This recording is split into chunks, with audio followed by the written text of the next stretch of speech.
So with that understanding that this being a history book, it contains your history, right? From Genesis to Revelations, there's what, 6,000 years of history there? Right. From Genesis to Revelation. But listen to what I'm asking you. From Genesis to Revelation, there's only 6,000 years of history. Your heritage will be in there, right? Of course. Okay, so where are you at in this? Hold on, where are you at? God said, let us make man. Right. So who is that? Wait, who is that? Let us make man. Who is he speaking to? Hold on, we're going to get there. Who is this person that said, let us make man? Who is he speaking to? Angels? You want to know? Angels was who? They were black. Right. I agree. I know that. Okay, good. Who is this person that said, let us make man? Good. Now let's get to it. Who is he speaking to? Hold on, let's get on it. That was God right there. Hold on. Let me build with you. Right there. Yeah. That was Jacob making the white man. Oh yeah, Jacob. It took 2,000 years to do that shit. Okay. Up in the caves of Europe. No, the white man is in Genesis 25. The white man is in Genesis 25. Yeah. All right. So let's get that established first. He wasn't built in a laboratory. That's not. I know he wasn't built in a laboratory. He's built on our Patmos. That's where he's. I'm gonna show you the origin of the white man. Let's get that first. You already understand the first black man was in Genesis 1. You understand that, right? The first black man was Genesis 1. You got that. Now you're wrong when it comes to Esau, who's the so-called white man. Let's get the origin of Esau. Read that. Genesis chapter 25 and verse 21. And Isaac entreated the Lord for his wife, because she was barren, and the Lord was entreated of him. And Rebekah, his wife, conceived. And the children struggled together I just came home from prison. Brother, after 30 years. Brother, you listening? I'm showing you the origin of the white man. Read that. The book of Genesis chapter 25 and verse 22. And the children struggled together within her. Now, these children... Wait. You said you showed me the origin of the white man. Yeah. Read that again. Start at 21 so you know what we're reading. Genesis 25:21. And Isaac entreated the Lord for his wife. Now Isaac, the forefather of Jacob, his wife had twins. Now we're going to read about their origin. Read. Because she was barren, and the Lord was entreated of him, and Rebekah his wife conceived. Rebekah, she was pregnant. Read. And the children struggled together within her.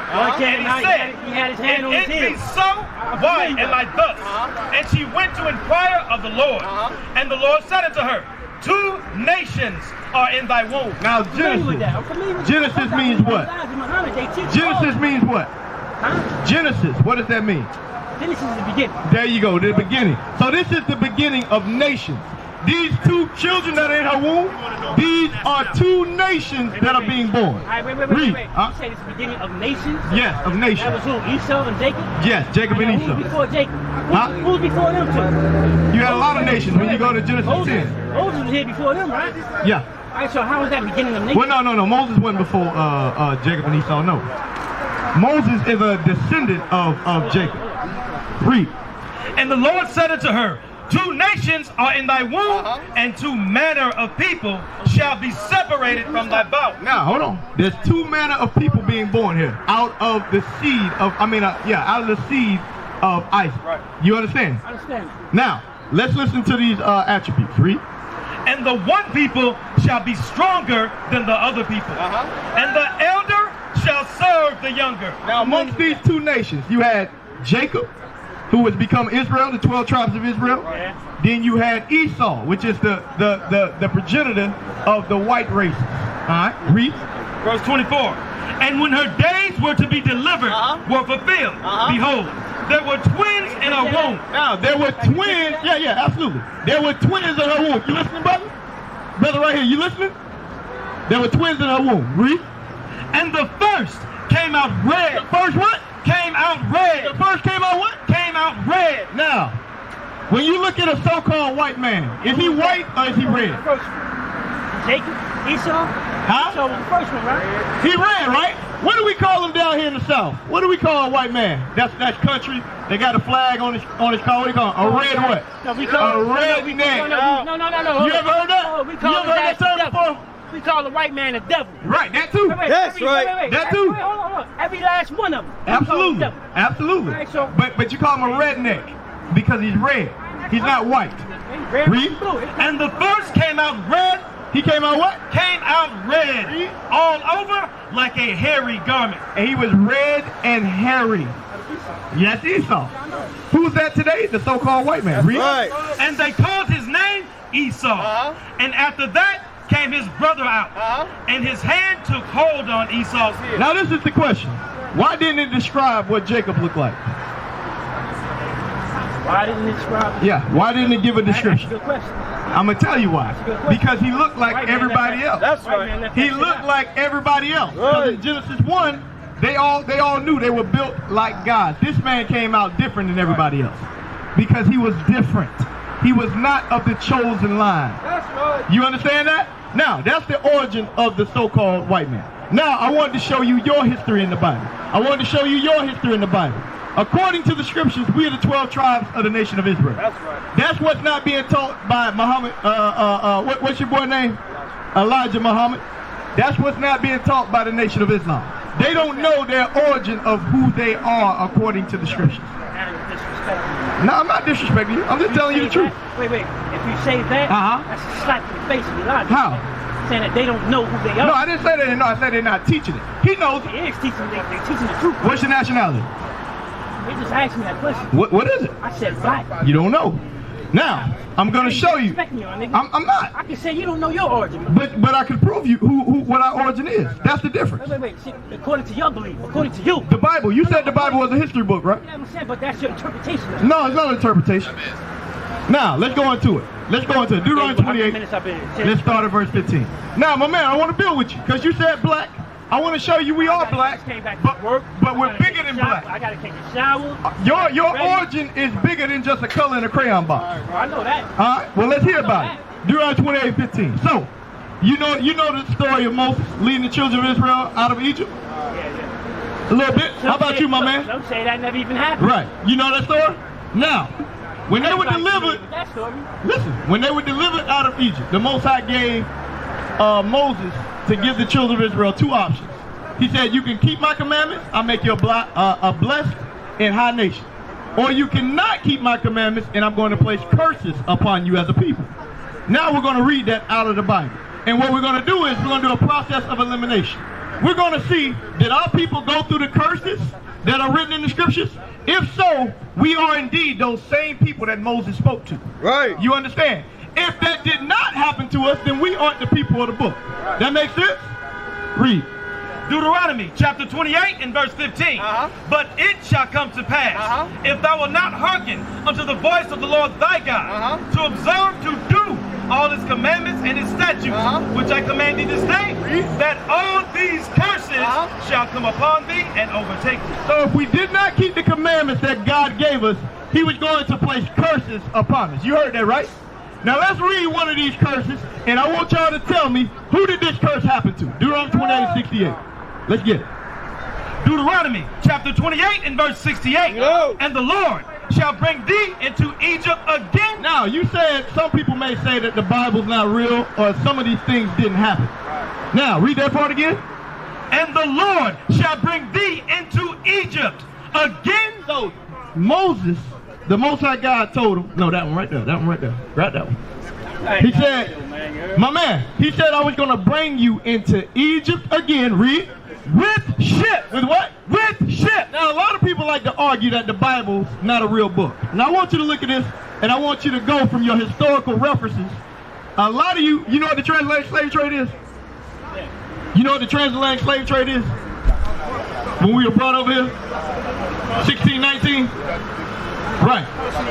Crossing the Atlantic Ocean on slave ships. Now read that part again. And the Lord shall bring thee into Egypt again with ships. Now when it says Egypt, that means bondage. That's what was relevant to them in their mind. Egypt was bondage. Remember, they had just been delivered out of Egypt, right? Pharaoh was ruling over them for 430 years of hard bondage. You understand? So when he told them, hey, I'm going to take you back into Egypt.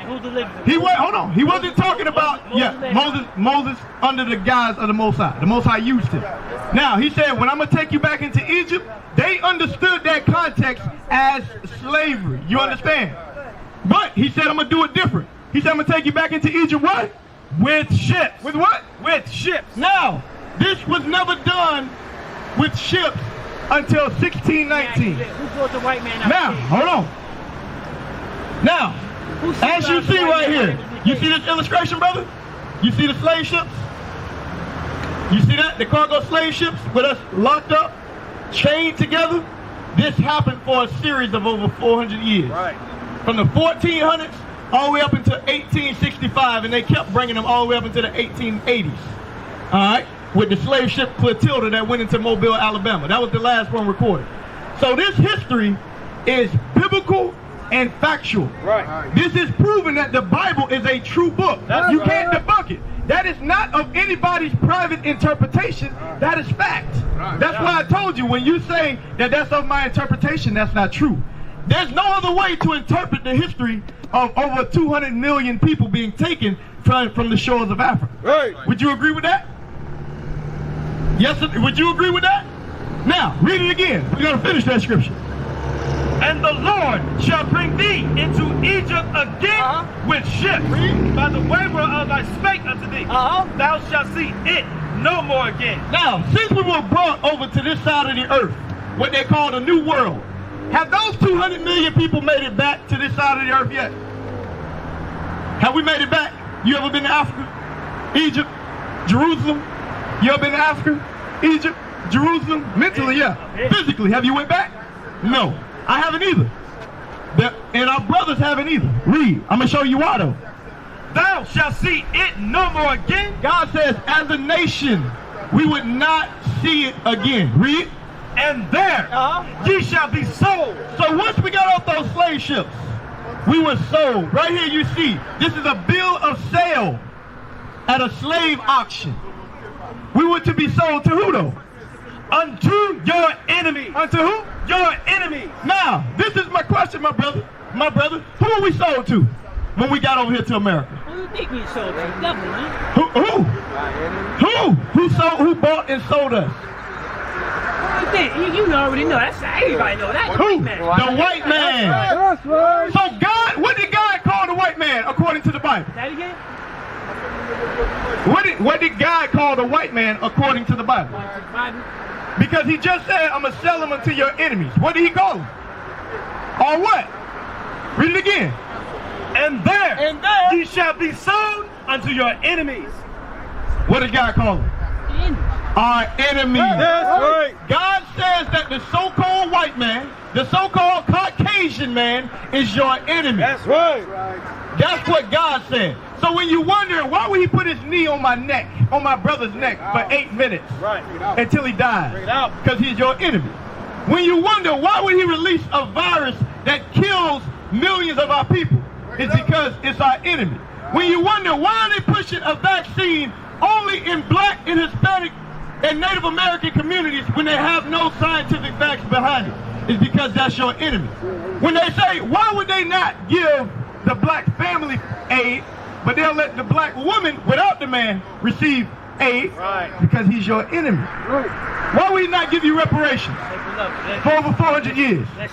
Because he's your enemy. Everything you speak. Now, listen. yes sir, hold on, I gotta finish the scripture, then I'm gonna let you go, all right? Let me finish the scripture. Hold on, I'm saying everything. And there you shall be sold unto your enemies for bondmen and bondwomen. Now when we were sold, I'm gonna show you my release date. when we were sold to the enemy, I'm gonna show you my release date. I'm gonna show you when I was arrested. Hey, big dog, when we were sold to our enemies, I'm gonna show you what I was doing. were we free?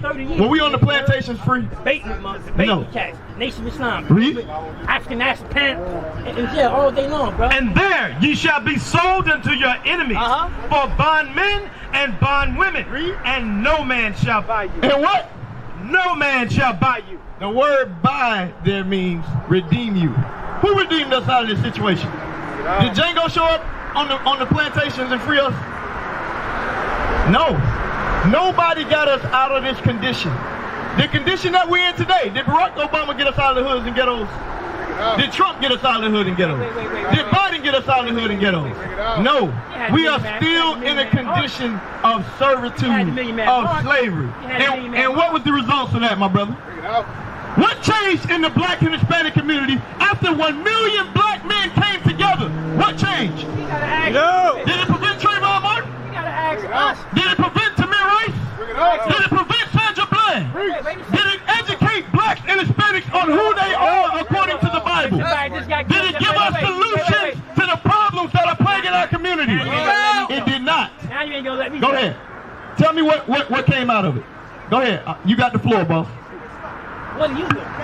Great question. Great question. Now give me Luke chapter 4, verse 18. I'm going to show you what we out here doing. We out here giving our people the identity. Hold on, now you ask me, now I'm going to give you the scriptures. Because you can provide any solutions, so you ask me. So I'm going to provide you with them. Read that.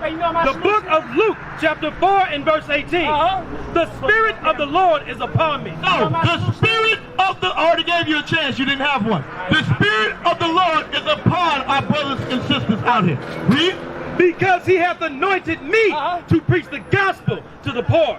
So God gave us the power to preach the gospel unto the poor. Right. That's what we out here doing. Because whether you believe it or not, you understanding your true identity is better than any amount of money or riches anybody can give you. We used to scream black power while heroin was pushed. But at the end of the day, nothing's in vain. IUIC has been given a vision. The tents of Judah has risen. Many has attempted the mission, minor murmuring, omitting, and missing the mark. Just reading that he had the flame of fire in his eyes gave us the spark. We on Paul's mission. We out on the road, purple and gold, from Mexico, Cuba, Haiti, Ghana, Sierra Leone. 144,000 boots banging, concrete crackling. These are our men repented at heart. The scriptures is proof. IUIC, we deliver the truth.